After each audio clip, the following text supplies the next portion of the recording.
Welcome to the Big Gold Belt Wrestling Podcast. This is Silly Sellers here, back with two of the five out of the group, in addition to myself, so it makes a total of three. I do some quick math for you guys. Hope you're ready for school. But we're just going to talk about some good Welcome to the Big Gold Belt Wrestling Podcast. This is Silly Sellers here, back. That's annoying. I'm sorry. What happens when you like yourself so much you got to listen while you're talking at the same time? Wait. Go ahead, Silas. My bad. That was all me. Okay, start again. Nah, we're live, buddy. Oh, we are live. Oh, yeah. Okay, welcome to the Big Gold Belt Podcast. This is what we do, live podcast shows across YouTube and off Twitter Nation. I'm Silly Sellers here with 2 out of the 5 members here in addition to myself. So 2 + 1 makes 3 out of 5. 60% ain't bad. That's passing the school grades. Dr. M, how you feeling today? I'm doing all right. I don't teach math at all for a reason, and so I'm glad you are moderating this conversation. But doing all right, ready to talk about what looks like an interesting road ahead in WWE. I think Miss O'Neill will be very upset with you, Dr. M, for saying that, but we'll just make sure that we represent her well. 2 Chainz, how are you feeling? My other Oxon Hill brother. What up, Miss? Who's Miss O'Neill? Oh, you had to, you missed her. If you didn't have Miss O'Neill at Oxon Hill, who did you have? I knew you had Mr. Tate. Dr. Who Tate, else? yeah. I had that guy. And then who I had him too. Did you have Miss Rob? No, I had Dr. Tate. I had Mr. Ware. Well, where's who else? What was that? Miss Dixon? Was she math? I didn't have her. Yeah, that was pretty much it. Yeah. We're just going nostalgic here, talking about our old high school days. But we're here to talk about wrestling here, and we had an interesting week of wrestling. We'll start with Raw versus Smackdown. Undertaker actually made a surprise appearance on Raw in New Orleans, coming back to the place where his undefeated streak was ended at WrestleMania by Brock Lesnar back at WrestleMania 30, where Dr. M and I, along with Aaron and the 2 Chainz, wasn't in attendance. But I told this before. When we was actually live there at the show, I immediately text 2 Chainz and I asked, was that legit? Because from our distance, looked like a false finish, but 2 Chainz was like, yeah, that was legit. And even the angles that they showed on the wrestling show, if you guys all watched it on the network of WrestleMania 30, it was very clear that Undertaker did lose. So even though Undertaker, I think, is officially a SmackDown member, he did make his appearance on Raw just to say that he was announced in the Rumble. And then we had John Cena and Baron Corbin in the main event on SmackDown. So, Dr. M, I'm going to come to you from your overall perspective of how Raw and SmackDown went. Let me not forget, we have a new U.S. champion on Raw. Who would you say got the win this week? Definitely SmackDown to me. Raw wasn't bad this week, but I will say that I DVR'd Raw because I teach late on Monday nights, and I'm kind of glad I did DVR'd Raw because it was very nice to fast forward through a bunch of stuff this week. As happy as I was to see Shawn Michaels, I wasn't all that thrilled to see a segment with him and Rusev, and yet another week of doing Rusev, so it was fun to fast forward to that. I don't understand what's happening with the cruiserweights on Raw, so fast forward through that. I will say I was happy to see Jericho get the U.S. title. I mean, we can say so many great things about Jericho, and so it's nice to see him win what, if I understand correctly, was the one title he hadn't won yet. Really? That's correct. Yeah, he's never won the U.S. title. I haven't on W? Never. Wow, interesting. Okay. But I thought SmackDown definitely won the week, though. SmackDown's been great for a few weeks now. I like what's happening with the Wyatts. Baron Corbin is definitely sort of moving up the ladder and having good showings every week, and his match with Cena was pretty good. So I would say SmackDown won. 2 Chainz, how about you, man? Did you feel the same way? I know WWE had tough competition going with the national championship game on Monday, but normally they bring out their best, television against primetime performances. Who would you say got the win this week between Raw and SmackDown? Well, when it comes to Monday night, the BCS championship definitely won. Much more exciting, a world-class game. But as far as Raw and SmackDown, again, the pacing was better. and just the dynamics of everything that happened. Raw kind of fell flat on his face with some, I would say, just some deadbeats and some really like quiet points in the pacing. Like, and the whole Braun, first of all, everything with Braun Strowman has been really good. So that's their high points. Right. But Enzo and Cass haven't been too exciting to me right now. The whole Shawn Michaels segment didn't do me any good. Rusev obviously is always thrown out there to interrupt face moments from legends or somebody that's really over. But we got to see Jinder Mahal get squashed by Big Cass, so whatever. We did get what could have been a really potentially good match between Neville and Lindsay Donato.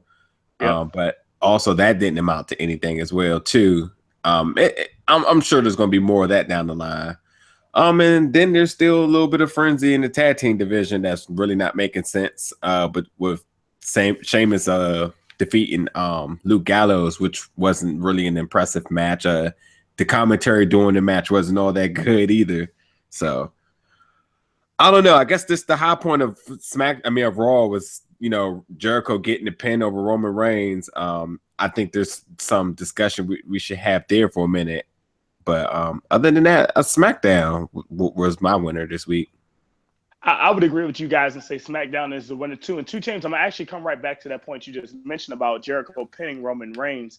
One thing I'm gonna say, in addition to why I thought Raw is kind of failing, it's amazing that you have the New Day as your longest reigning tag team champs, and now they seem like they're in the lowest rated angle, in addition to what Enzo and Rusev are doing, which seems just pointless. And it's amazing that you're going to kill how much fire they had for over a year by putting them in a bad post feud with the title matches. How do you guys feel about that before I talk about Roman being pinned by Jericho? I don't totally agree with the New Day right now. I figured that WWE has enough confidence on how hot they have been and the momentum that they carry that even they can make a moment with Titus O'Neil bright. And I will say the moments with Titus O'Neil has not been bad, but it still is a big, like, what's really happening here? Titus appears to still be in the doghouse. And, there's nothing we can do about that. But I will say that's an interesting entertainment moment, and it's not bad. Now, in the retrospective, what was bad was, TJ Perkins and Shawn Michaels dabbing. Enzo and Big Cass, doing their whole, in-ring thing, and Shawn Michaels was looking a little bit out of pace with it. The League of Nations 2.0 is obviously not good for anyone. But so I don't know, man. I think the New Day will be fine. The tag team division seems to be in peril. We have to. I'm pretty sure we all can agree with that. But that's why it's just Raw just hasn't been good, because it just seems to be a bunch of like what's really going on, what to do with these guys, sort of thing. What about you, Dr. M? Do you agree with 2 Chainz on that New Day? And I'll let you go ahead and start off the convo about how you felt about Jericho pinning Roman Reigns, and that might can transition to our conversation about the Rumble, because realize it or not, gentlemen, 2 weeks from Saturday, we'll be in San Antonio, and I think they got 2 more shows before us to go home for San Antonio. But we're getting close. So Dr. M, so New Day, what's your feeling about that? How'd you feel about Jericho performing for Roman, and where do you think that turns for the Royal Rumble match, or the pay-per-view rather? So I'm struggling with the New Day angle. I'm just struggling with it because I'm trying, because I'm a big Titus O'Neil fan, and I'm trying to be invested in it, but I just don't get what's happening. I will say that I was kind of excited at first when Titus O'Neil was doing that whole Xavier Woods is the weak link idea, because I was hoping that what this would eventually lead to is some tension in the New Day, and eventually maybe somewhere middle of this year, Xavier Woods breaks out on his own, because I'm a firm believer that Xavier Woods has a big singles run in him at some point soon. I agree. But it now doesn't seem like we're going in that direction. And now we have 3 teams, New Day, Enzo and Cass, and Anderson and Gallows, who around this point last year were the hottest things in WWE in terms of tag teams. And I feel like all of them have cooled off. Mm-hmm. for various reasons. And so I, like 2 Chainz suggested, I'm worried about the tag team division on Raw right now because everything that was hot is not hot anymore. Right. But I will say that in terms of Jericho winning, was very happy to see that. Nothing productive was happening with the U.S. title. And, I always think it's better for a heel to hold a belt because it just makes more sense for a face to be chasing.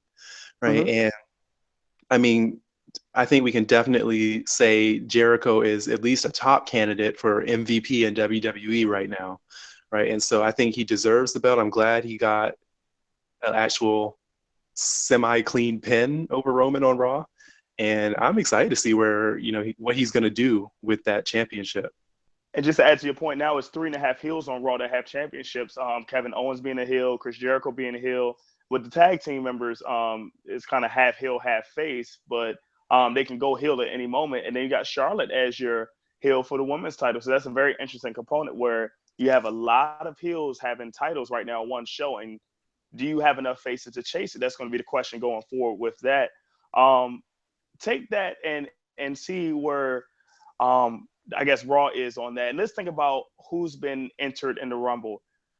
Of course, we got Brock, Goldberg, Undertaker all in. On SmackDown side, we have Baron Corbin confirmed. I'm not sure of who else is confirmed on the Smack. Yeah. Dean Ambrose, The Miz, and Dolph Ziggler. Okay, all confirmed. So that's only about 10 members that they confirmed so far, but a lot of powerhouse has gone to Undertaker. A lot of powerhouse is going to Goldberg and Brock Lesnar, 2 Chainz. How do you see this Royal Rumble match coming? Now, we already got 3 classic members, per se, if you want to count Brock being part-time as a classic person under that name. And then, of course, you got Goldberg, Undertaker. Do you see potential surprises coming in maybe to this Rumble, or how do you see this thing shaping out for 30 members? I don't see any surprises. One, because of the fact that last year we didn't have any. Right. And I feel like maybe WWE may be listening to Paul Heyman. What Paul Heyman said, instead of putting in a surprise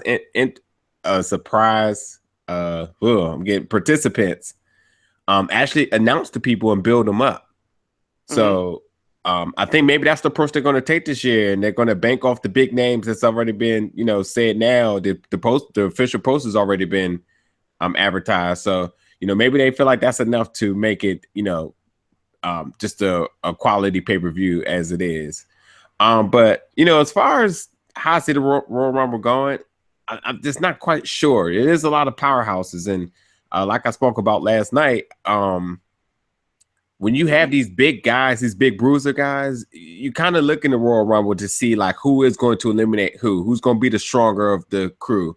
You're going to have a Goldberg across from Brock Lesnar, so that's going to be epic. But you add Roman Reigns to it. Who's going to stand up against him? Would a Shield eliminate somebody together? So, at this moment, I have no clue as far as the storylines that's going to be built within the Rumble, besides the obvious of Goldberg and Brock. But, we can talk about who I potentially think is going to win moving forward from that. So, Dr. M, what about you? How do you feel this thing is shaping up? Are you still having your excitement level? Are you okay with no surprise participants if the Royal Rumble match goes that way? I'm very excited for the Rumble so far. I mean, I like 2 Chainz was mentioning, with Heyman, I like that they're announcing powerhouses in the Rumble this year. The Rumble is looking stacked, and obviously WWE is trying to fill that Alamo Dome, right? But 60,000, right? 60K. Is that what they announced that's going to be there? That's what I think they hope to be there. But yeah, I like the idea of them announcing it, and I like how they're stacking the Rumble. The Rumble feels more important. I mean, it always feels important, but there's an extra feeling of importance this year. And I still think there's going to be 1 or 2 surprises because I feel like you kind of need it this year. WWE kind of needs a spark in the Rumble this year, and so I think there's going to be 1 or 2 surprises. But most people we know, for the most part. What I will say is that I would not at all want to be on the creative team that has to book this Royal Rumble match. It's going to be hard. It's going to be hard. There's so much work to do because you have guys like Baron Corbin in the Royal Rumble who has all the momentum in the world right now. Even with him losing to Cena, I don't think that really hurts his momentum. But you have to make him look strong. You've got Brock and Goldberg in there. They have to look strong. Roman's going to be in there. He has to have a good showing. So many people in this match are such kind of high caliber and high quality superstars right now. Everybody has to have a good showing. So I have no idea how this match is going to be booked, and I would not want to be on the team booking the match.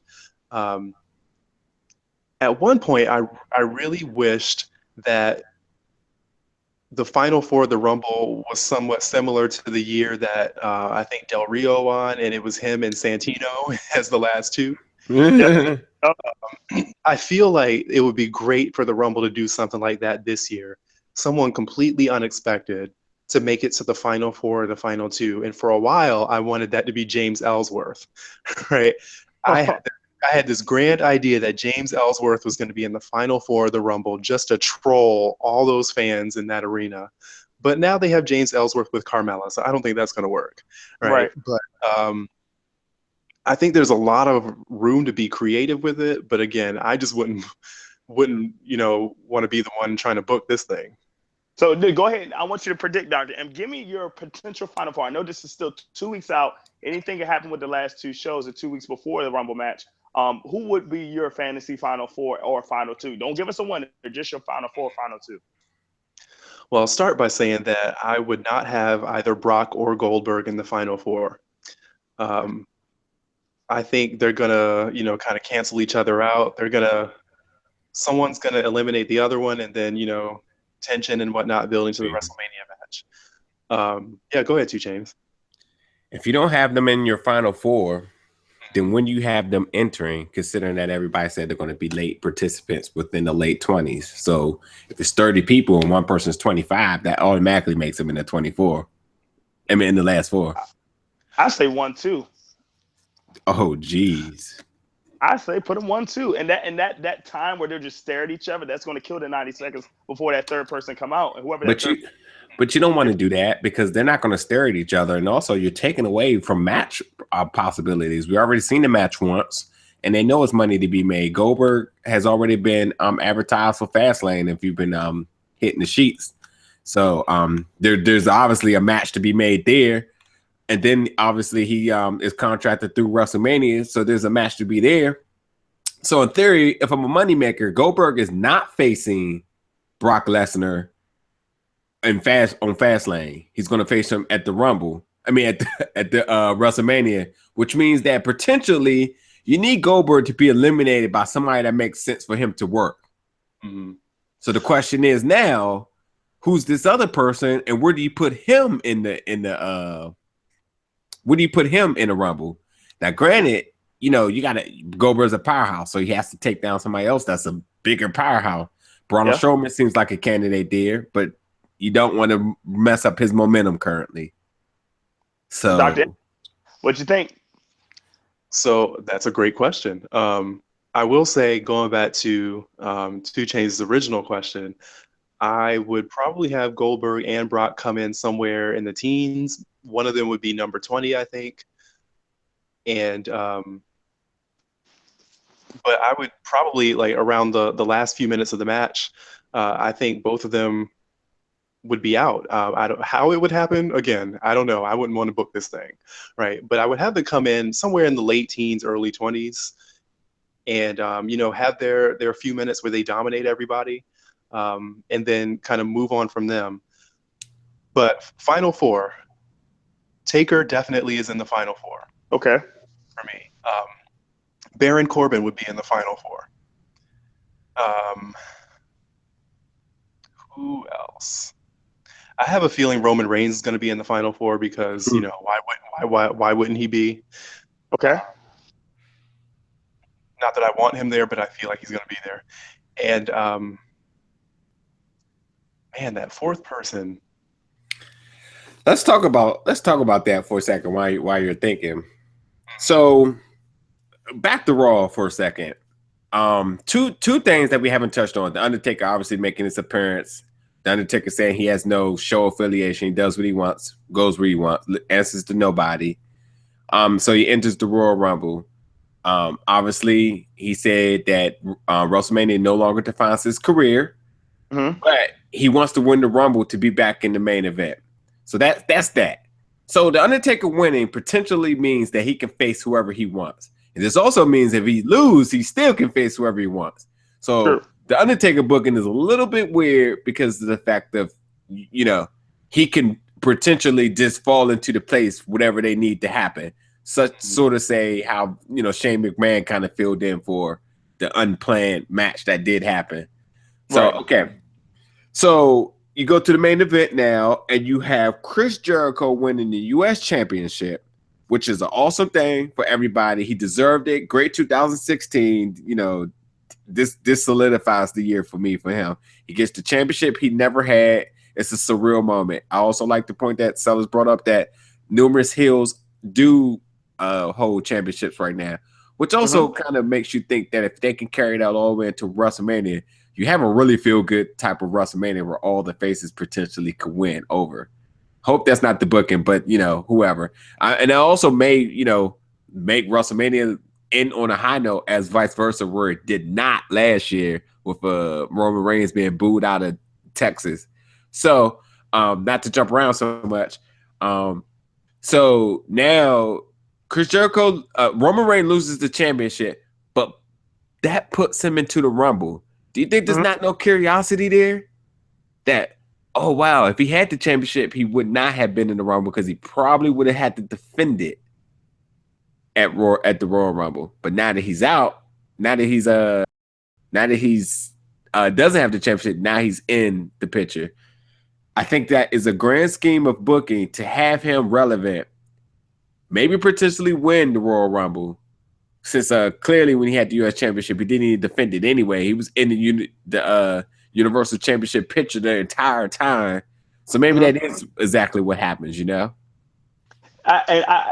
It's plausible, but I would think that would be very lazy booking. And that would turn more people off to boo like they did Bautista a couple of years when he run the Rumble. And I hope they don't do that for Roman.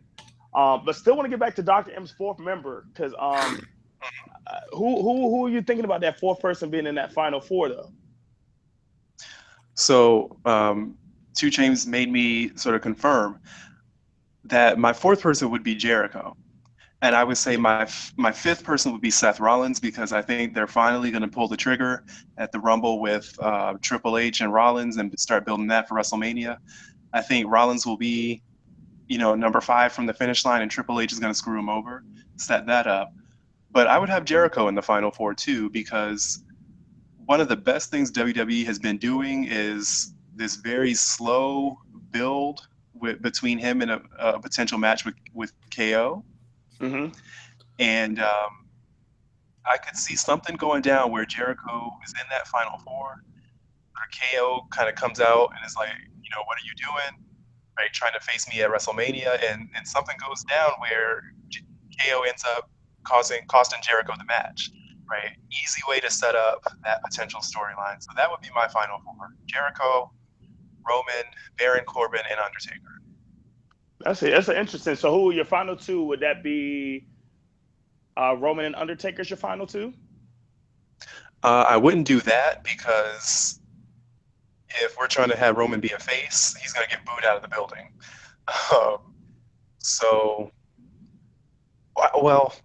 It could go one way, because I've long thought Roman should go heel, but I feel like that ship sailed last year when, they sent the Usos to SmackDown, because that could have been a great heel stable. I don't know. I could see WWE going that way, Roman and Taker as the final two. I could see a case for Baron Corbin being in the final two. I don't know. And I think because the Rumble is so stacked this year that it is harder to predict than ever. I feel like in past years we could easily pinpoint like 2 or 3 people that would probably win it, right? But this year, I think we could make a case for at least 10 people winning the Rumble. We're losing you on sound just a little bit. Seems like you're shuffling a little bit. I didn't hear that last point. Well, I was just saying that in past years, it seemed like we could easily predict 2 to 3 people that would probably win the Rumble.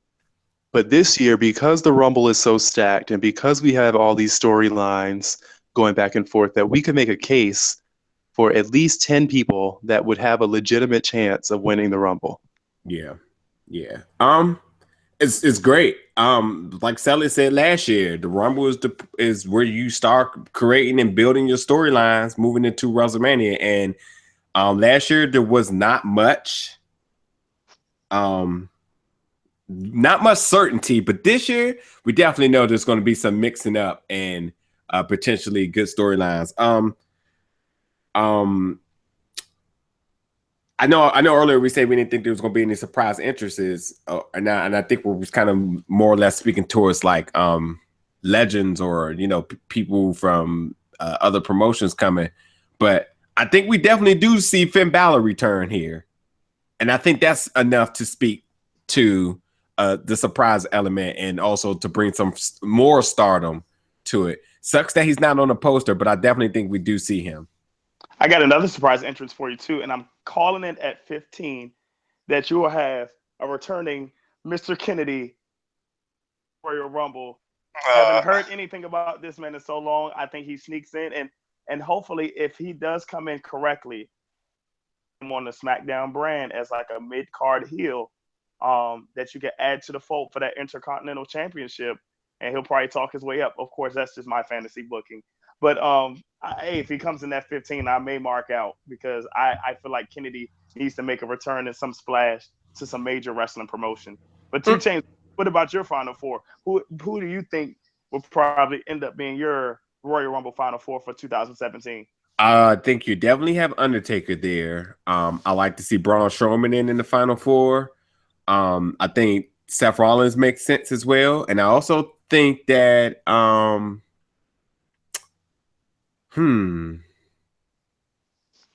think you have a 4th person, somebody really, really, really under the radar that needs some building up. Not a big bruiser. What about that returning Finn Balor? I do like Finn Balor in the 4th position, and I also like Finn Balor to eliminate Roman Reigns. Okay. I like that. I like them to pick up where he left off at. Would you have Finn Balor come out as 1 or 2 with that grand entrance as a return? Okay, so here's the big question. And I'm about to post this as a poll as soon as we're done. But who will have the longest entrance coming in the Royal Rumble between the Undertaker, Goldberg, and Finn Balor? And will we see somebody get lapped upon coming in their entrance? You know what? I think in that case, the Undertaker will have to be number 30 in that case because I can't see anybody lapping the Undertaker. And that's why I have to see Goldberg maybe as like a 1 or 2 because with his entrance, you got to see him come out with his whole security guard and crew or whatever. You got to. Will be very interesting too. And that's a great thing as Dr. M always mentioned about the Rumble. You always get these interesting matchups that you want to make sure you book it very carefully with creative. Because even AJ and Kevin Owens touch from last year was great. When Sami Zayn had eliminated Owens, that was great. Those little small storylines that happens in an hour and 15 or an hour and whatever long, Royal Rumble match that happens is great. So we have to, creative has to be very careful. We're not creative, but creative has to be very careful with that. But go ahead, 2 Chainz. Yeah. I mean, I don't like anybody that is a certain could win to be in those late numbers. I don't know. I like to see somebody like far-fetched, like an Adrian Neville as number 30 or something like that. Right. But Undertaker in late 30s, late 20s, I mean, for sure. What position won it last year? Do you guys remember? Like what number entrant run it last year? I have no idea. Who run it? Roman Reigns? No. Triple H won it at 30. At 30. So he did win it at 30. And I know they always throw those little Royal Rumble stats of who won at 30 or who won at 2 or who was the longest person in there. Just quick guesses. Pick a number range, 1 through 10, 10 through 20. Dr. M, what do you think your winner comes in at this year? Oh, probably 20 through 30. 20 through 30. 2 Chainz, what about? 25, it seems to be a hot number. 25. Okay, but go ahead, 2 Chainz. You still haven't filled up that fourth person yet. Didn't mean to break that up. I don't know. Like I said, it's gonna be somebody very, very, very surprising. I mean, look, I would not be surprised if James Ellsworth makes it in the Final Four just for giggles, you know? Right. That's Santino effect. So I don't know. Just somebody that's there that's going to give the fans, you know, something to kind of be excited about. But you know, whatever. Well, we still got 2 more weeks to try to figure this out. But once again, I think Raw and SmackDown next week will definitely be huge to try to gear up more confirmed people and actual predictions as we can do that for future shows. But let's make the next transition to the biggest announcement that WWE had this week, the return of WrestleMania 34 to New Orleans. And WrestleMania was just there for 30, so 4 years later it comes to New Orleans. And of course, by Dr. D. Wayne, WrestleMania 30 New Orleans, we thought it was a great venue, a great city to have it.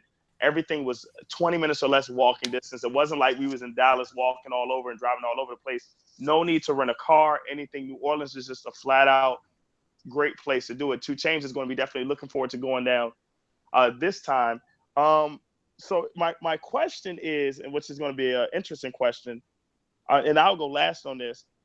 Who can say why New Orleans is a great selection for Mania? And 2 Chainz, I'm gonna actually start with you. Why are you excited about New Orleans being a great selection for WrestleMania 34? And I'm gonna give you a spoiler alert.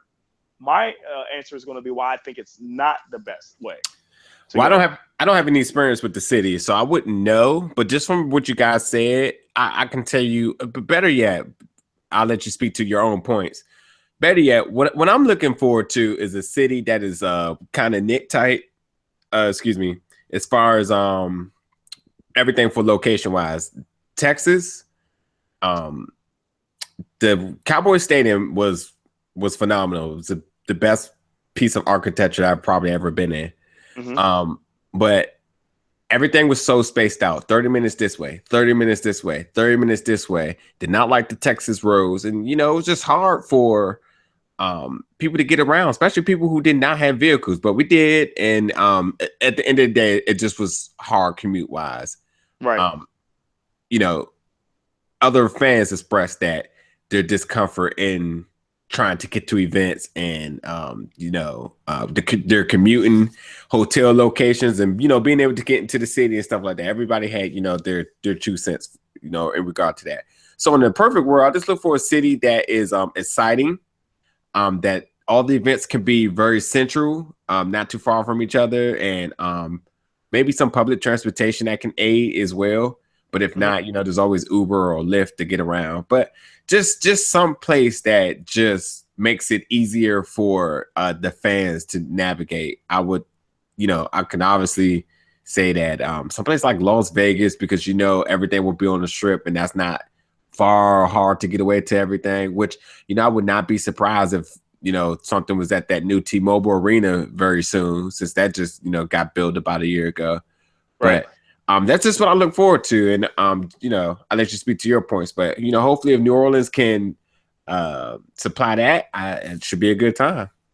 Doc M, how about you? Are you feeling excited about New Orleans coming or bringing WrestleMania back to New Orleans, rather, excuse me. Are you excited about that as you return?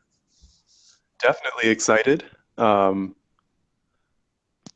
will say that I was hoping to have a new location, not because I don't like New Orleans, but because I hope to one day get to see some other places. Like, I've long wanted WrestleMania to one day be in Lucas Oil Stadium in Indianapolis, right? Or these other big stadiums that I will never go to for any other reason, right?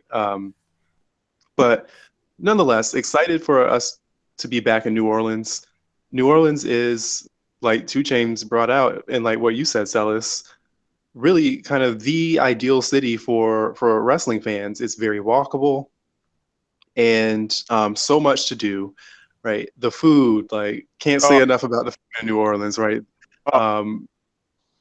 you're bound to find something you like.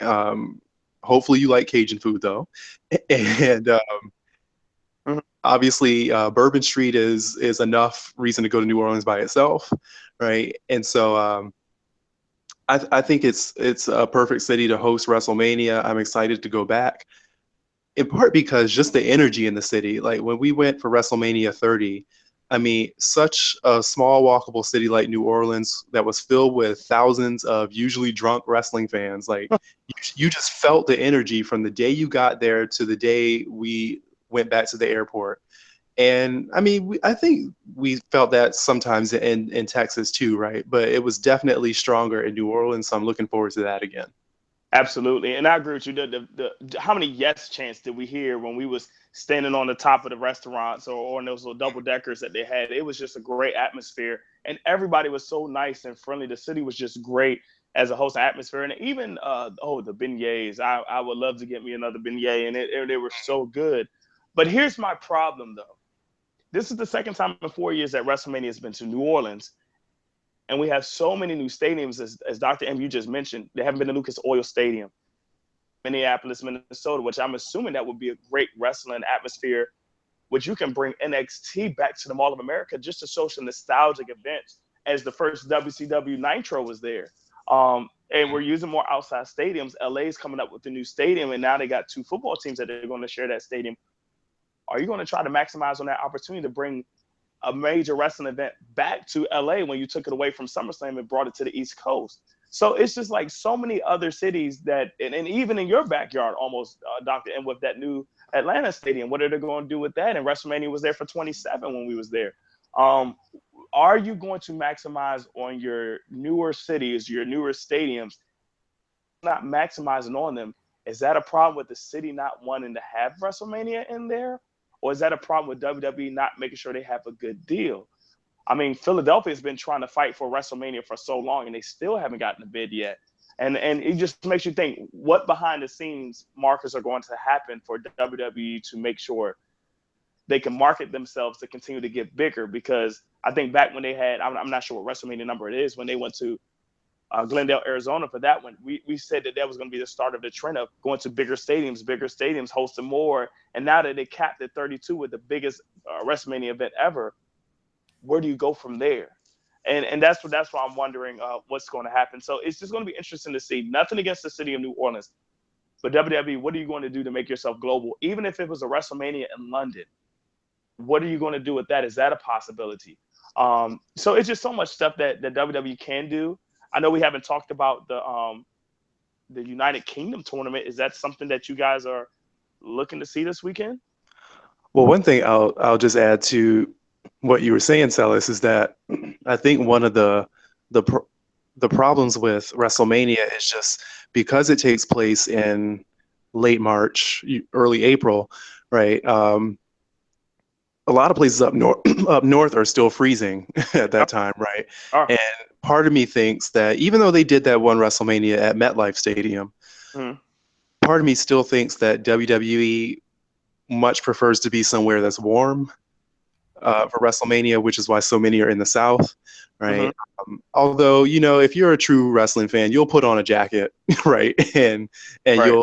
You'll brave it like anyone else does at football games or whatnot, right? And so that's not really a great excuse, but I feel like WWE probably thinks that. Right.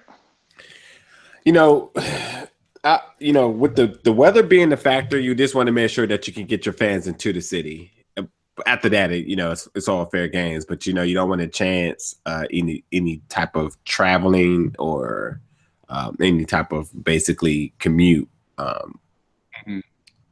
issues or delays or anything. So, but I don't know. I would have really liked to see Philly get a bid, like you said. They've been trying to get in for a while. And St. Louis was very considerable this year too, considering now they don't even have a football team. So exactly, and that's a dome stadium as well. Yeah, but who knows? So I don't know. We jumped around a little bit. Who do you guys got as your main event for WrestleMania this year? I think it depends on the Rumble match for me. Just hearing you guys with your booking, I know I didn't pick my Final Four. I honestly can't. I definitely think Taker will be in there, and I would agree with Dr. M that Brock, and you too, James. that Brock and Goldberg will be out, because I think they have to do something non-title related for Mania. And I actually think this will be a Hall of Fame walk for Goldberg as well. I think this is part of that 2K deal and him getting the Mania. I think this is part of a Hall of Fame bid for him, and I think he will be the headliner for that. But I think the Taker will be there. I like the Finn Balor pick of sneaking in there as a strong face who is on Raw coming back from injury. That would bring an epic pop.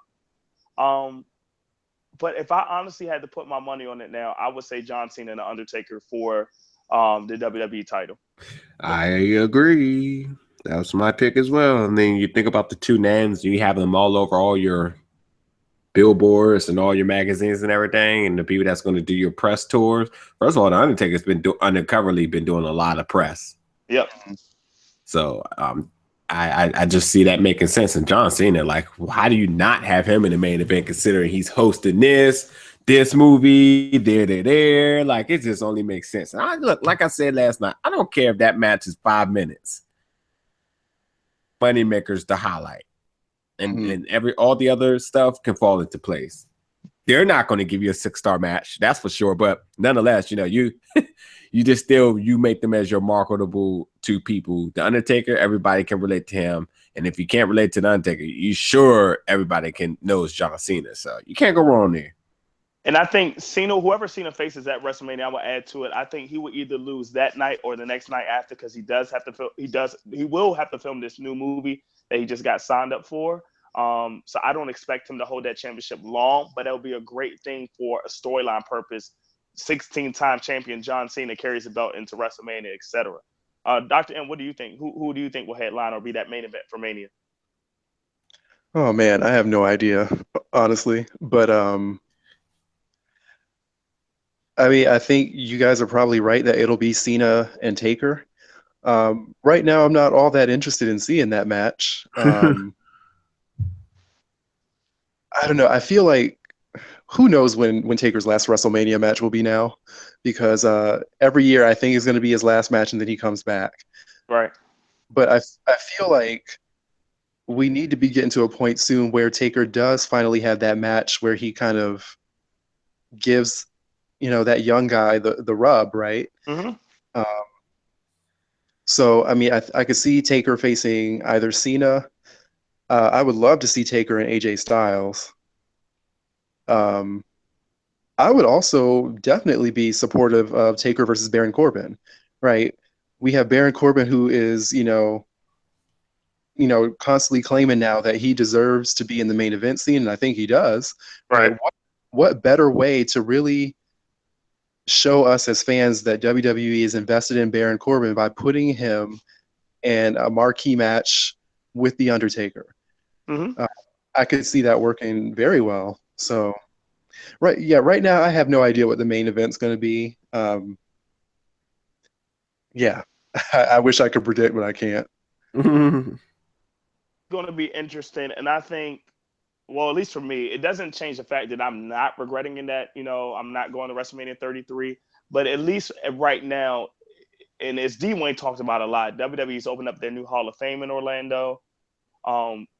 This gives a great opportunity for WWE to make a splash in basically their home state where they develop their talent. Even though their studios and stuff are based out of Connecticut and everything, and that's their capital up there. But Florida is really their domain of how they develop their wrestlers and how they, get their product going. So I think it'll be a great opportunity to make sure that this WrestleMania is not a disappointment in Orlando. But it's going to be interesting to see how WWE, and I'm going to claim it off you, Dr. M, has to be very careful on how they be creative in trying to go to Fastlane or book the Rumble and head to Mania, because it's going to be a big opportunity. Absolutely. Well, as we get ready to wrap up, fans, just on this episode, gentlemen, any closing arguments? 2 Chains, I'll start with you. Anything that we need to add before we go? No, just just make sure everybody, to you guys too. Basically, UK tournament comes on Saturday and Sunday. Yep. Have your eyes peeled. Should be good. Excellent call. Dr. M, any closing arguments from your end? No, I would just echo what 2 Chains said. I'm looking forward to this UK tournament. Interesting that they're doing it over 2 days, right, as opposed to sort of spreading it out like the CWC. So I'm interested to see how everything just unfolds. And what time does it actually start? Because I know it's in the UK. So what time is it going to actually go live for us here? I think it's 3:00 Eastern Standard Time. I keep getting that confused, but I think it's 3 Eastern Standard Time. And to Dr. M's point, it's going to be live.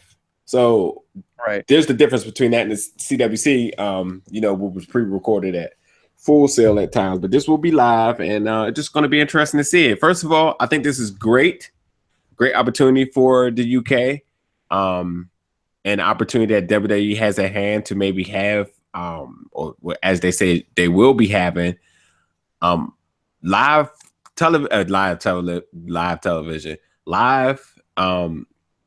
programming each week. So to see the success of this can only mean for better things. And also other big tournaments, such as on the indie scenes like the PWG Battle of LA, also do tournaments sort of say like 2 to 3 days. So it's definitely a style that's adaptable, and I think it's going to be good. Excellent call. Well, on behalf of all the gentlemen, especially Aaron and D-Wayne in their absence, that's Dr. M, 2 Chains. I'm Silly Sellers myself. Fans, thanks for joining us. You know how to always contact and follow us on Twitter and Facebook, and it always comes up, we always be ready to communicate with you. So until next time, we'll be back here probably on next Thursday, and maybe next Wednesday too. We can probably do a special show. Just be on the lookout for us, and we'll be chatting in. Take care, guys.